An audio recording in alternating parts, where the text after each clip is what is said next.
এই যে আমটা কত সুন্দর আম, হ্যাঁ, এই আমটা ফরমালিন দিয়ে মেডিসিন দিয়ে পাকানোর পরে মানুষ 100 টাকা কেজি দুধ দিয়ে আমটা নিয়ে খাবে এত সুন্দর করে। আর বর্তমানে আমের থেকে দুধের বাজারে দাম বেশি। সরকার দুধের বাজারটা একটু দাম কমালি গেলা সবসময় আমরা আম দিয়ে দুধ দিয়ে ভাত খেতাম। এই বছরের জন্য একটা আম হয়েছে, সে আমরা যদি দেশের বাড়িতে যদি ভালো মতো না খেতে পারি তাহলে তো আমাদের কোনো আম দুধ দিয়ে কোনো খাওয়া লাভ নাই।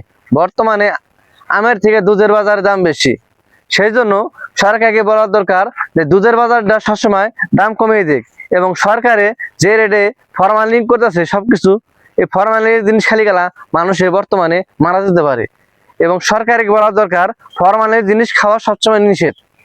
আর বর্তমানে গরম এসেছে, গরমের সিজনে আম একাই পেকে যাচ্ছে এবং আমগোনা ঝরে ঝরে পড়ছে।